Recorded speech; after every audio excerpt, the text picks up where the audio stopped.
கர்த்தருக்கு ஸ்தோத்திரம். தமிழ்நாட்டின் முதலமைச்சராக 2026 மே மாதம் 10ஆம் தேதி பதவியேற்றிருக்கும் மாண்புமிகு திரு சி. ஜோசப் விஜய் அவர்களுக்கு இயேசு இரக்கமளிக்கிறார் சபையின் சார்பாகவும் பாஸ்டர் ஜோஷுவா ஜோப் ஆகிய என் சார்பாகவும் உங்களை வாழ்த்தி ஆசீர்வதிக்கிறோம். தேவன் உங்களை ஆசீர்வதிப்பானாக. வேதாகமத்திலே இவ்விதமாய் வசனம் சொல்லப்பட்டிருக்கிறது. சங்கீதம் 146:10 இவ்விதமாய் பார்க்கிறோம்.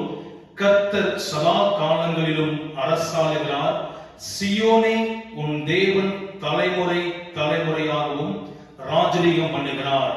சங்கீதம் 47:2 சொல்லுகிறது, உன்னதமானவராகிய கர்த்தர் பயங்கரமானவரும் பூமியின் மீதெங்கும் மகத்துவமான ராஜாவுமாய் இருக்கிறார்.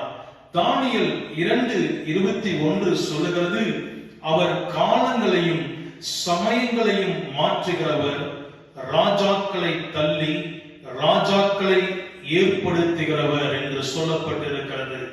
தானியேல் 5:21 சொல்லுகிறது, உன்னதமான தேவன் மனுஷரின் ராஜ்யத்தில் ஆளுகை செய்து தமக்கு சித்தமானவனை அதன் மேல் அதிகாரி ஆக்குகிறார் என்று சொல்லி தானியேல் 5:21 சொல்லப்பட்டிருக்கிறது.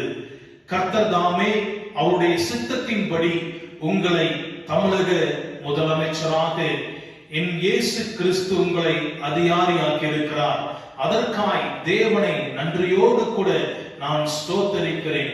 உங்களுக்காக ஜெபிக்கிறோம்.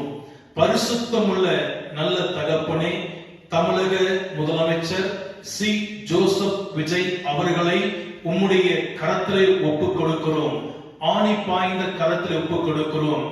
5 ஆண்டுகள் ஆண்டவரே சிறப்பான ஆட்சி செய்யும்படியாக கர்த்தர் கிருபை செய்து கொடுத்ததற்காக நன்றி செலுத்துகிறோம்.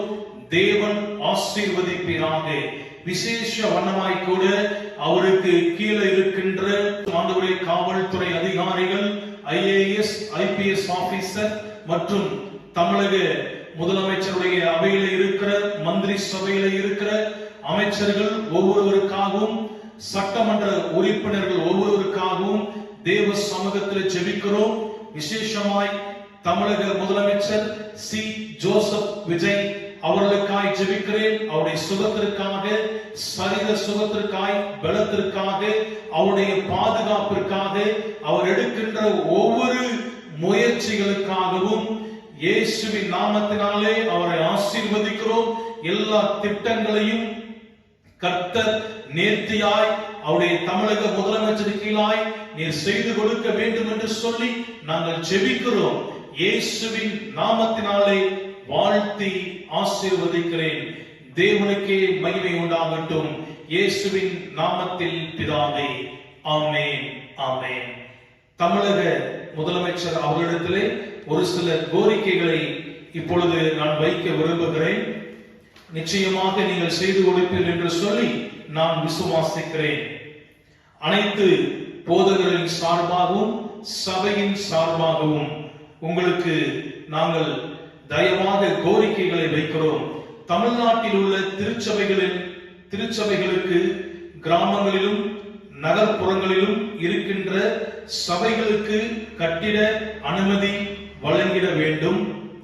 தமிழ்நாட்டில் உள்ள அனைத்து திருச்சபைகளுக்கும் கல்லறை தோட்டம் தேவைப்படுகிறது. கிராமங்களிலே குக்கிராமங்களிலே 5 சென்டும், கிராமங்களிலே 10 சென்டும், பேரூராட்சிகளில் 15 சென்டும், நகராட்சிகளிலே 25 சென்டும் வழங்கிட தாங்கள் ஆணை பிறப்பிக்க வேண்டும் என்று சொல்லி தாங்களை தாழ்மையுடன் கேட்டுக்கொள்கிறோம். அடுத்ததாக புதிதாக வரப்போகிற சிறுபான்மை ஆணைய தலைவர் மூலமாக இதை அனைத்தும் ஆய்வு செய்து எங்கள் கோரிக்கைகளை நிறைவேற்றும்படி அனைத்து திருச்சபை போதகர்கள் சார்பாகவும் விசுவாசிகள் சார்பாகவும் தமிழக முதலமைச்சர் சி. ஜோசப் விஜய் அண்ணன் அவர்களிடத்திலே நாங்கள் தாழ்மையுடன் கேட்டுக்கொள்கிறோம். தேவன் உங்களை ஆசீர்வதிப்பாராக, உயர்த்துவாராக. ஆராய்ந்து முடியாத பெரிய காரியங்களையும் எண்ணி முடியாத அதிசயங்களும் மேலும் மேலும் கர்த்தர் உங்களுக்கு செய்வாராக. தேவனுக்கே மகிமை உண்டாகட்டும்.